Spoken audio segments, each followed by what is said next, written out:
आजादी के बाद बांग्लादेश सबसे बड़े संकट से जूझ रहा है। तख्ता पलट के बाद कट्टरपंथियों के वर्चस्व से अस्थिर अराजक माहौल वहां के हिंदू समुदाय के लिए बड़ी चिंता का विषय बन सकता है। भेदभाव और उत्पीड़न झेल रही हिंदू आबादी लगातार कम होती जा रही है। आज हिंदुओं की बांग्लादेश की कुल आबादी में हिस्सेदारी 1951 के मुकाबले 14% से कम हो चुकी है। बांग्लादेश में हर साल 2.3 लाख हिंदू देश छोड़ने को मजबूर होते हैं।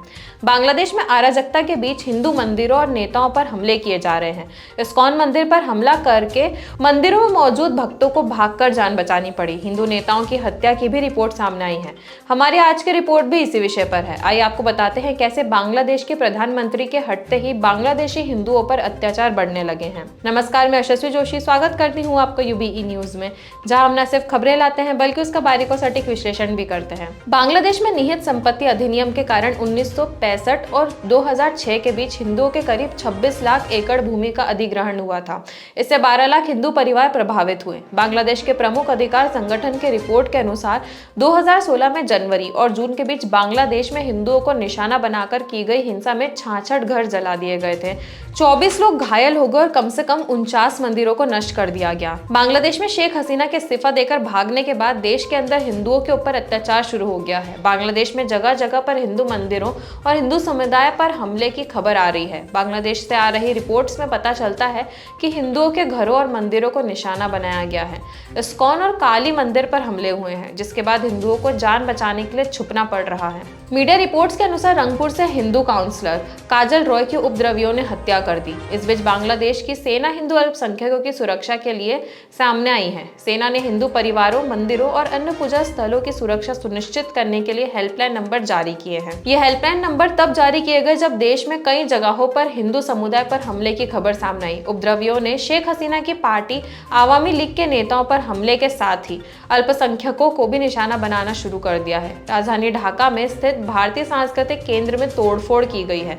कम से कम 2 हिंदू पार्षदों की हत्या की खबर है। काजल राय के अलावा रंगपुर जिले में आवामी लीग के हराधन रॉय को भी गोली मारकर हत्या कर दी गई। एक न्यूज रिपोर्ट में बताया गया कि हराधन रॉय की पीट कर हत्या कर दी गई है। हमले में घायल एक हिंदू महिला ने बताया कि वह बचने के लिए गिड़गिड़ा रही थी।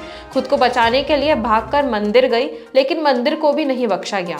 ये ताजा मामला है और इससे पहले भी हिंदुओं को लगातार निशाना बनाया जाता रहा है। मंदिरों पर हमले होते रहते हैं, लोगों की जमीन हड़पी जाती है और घरों में तोड़फोड़ किया जाता है। बीते जुलाई को श्री कामाख्या मंदिर में 30 बीघा जमीन विशेष समुदाय के लोगों ने हड़प ली। पुजारी को पूजा करने से रोकने की धमकी दी गई। इन लोगों के खिलाफ शिकायत दर्ज कराई गई। बीते 28 मई को ढाका के एक मंदिर में विशेष समुदाय के एक सदस्य ने तोड़फोड़ की, दान पात्र को भी तोड़ दिया। ये पूरी घटना सीसीटीवी में कैद हो गई थी। लोगों ने उसे पकड़कर पुलिस के हवाले किया, लेकिन केस फाइल करने के बजाय बांग्लादेश पुलिस ने उसे मानसिक रूप से कमजोर घोषित कर दिया। वहीं 21 मई को बांग्लादेश के मगुरा में हिंदू घरों में हमला बोला गया। कई घरों को जला दिया गया, मंदिर को भी निशाना बनाया गया। हिंदू, बौद्ध, ईसाई एकता परिषद की काजल देवनाथ ने बताया कि तनाव के बीच समुदाय डरा हुआ है। इस्कॉन इंडिया के प्रवक्ता युधिष्ठिर गोविंद दास ने सोशल मीडिया प्लेटफॉर्म एक्स पर बताया कि संस्था के एक मंदिर पर हमला किया गया और मूर्तियों को तोड़ दिया गया। उन्होंने बताया कि 3 मंदिर में मौजूद 3 लोगों ने भागकर जान बचाई। उन्होंने कहा कि मुझे जो सूचना मिली है उसके अनुसार मेहरपुर यानी खुलना डिवीजन में हमारे केंद्र को भगवान जगन्नाथ, बलदेव और सुभद्रा देवी की मूर्तियों के साथ जला दिया गया। केंद्र में जो 3 श्रद्धालु रह रहे थे वो किसी तरह जान बचाने में सफल रहे। मंदिरों पर हमले के बीच कुछ सुकून देने वाली खबर ये है कि कई जगहों पर मुस्लिम हिंदू समुदाय की रक्षा के लिए सामने आए हैं। बांग्लादेश के कुछ मस्जिदों से हिंदू अल्पसंख्यकों की रक्षा की अपील की गई है। मोहम्मद जुबैर ने ऐसी ही एक अपील का वीडियो शेयर किया, जिसे छात्र आंदोलन की अगुवाई कर रहे स्टूडेंट्स अगेंस्ट डिस्क्रिमिनेशन ने जारी किया। इसमें कहा गया है कि प्रिय नागरिकों, हम स्टूडेंट्स अगेंस्ट डिस्क्रिमिनेशन आपसे अनुरोध कर रहे हैं कि देश में अशांति के इस दौर में हम सभी को सांप्रदायिक सद्भाव बनाए रखना चाहिए। हमें हिंदू अल्पसंख्यकों की रक्षा करनी चाहिए, उनकी जिंदगी और संपत्ति को बदमाशों से बचाना चाहिए। ये आपकी और हमारी, हम सभी की जिम्मेदारी है। आइए हम सभी सतर्क रहें। वीएचपी के विनोद बंसल ने बांग्लादेश में हिंदुओं पर हो रहे अत्याचार के मामले में सवाल उठाए हैं। उनका कहना है कि विश्व के समुदाय इस मामले में चुप क्यों है? यूएनएचआरसी कहाँ है? इस मामले में तुरंत कार्रवाई की जरूरत है। वहीं बांग्लादेश के हिंदू एक्टिविस्ट डॉक्टर गोविंद चंद्र प्रामाणिक ने कहा है कि बांग्लादेश में हिंदू खतरे में है और सरकार चुप है।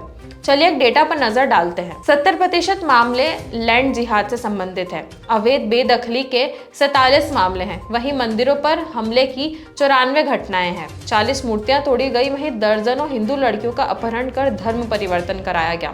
25 हिंदू लड़कियों के साथ बलात्कार एवं सामूहिक बलात्कार किया गया। उनमें से अधिकतर नाबालिग थी। 45 हिंदुओं की हत्या कर दी गई। 36 हिंदुओं को हत्या की धमकी दी गई।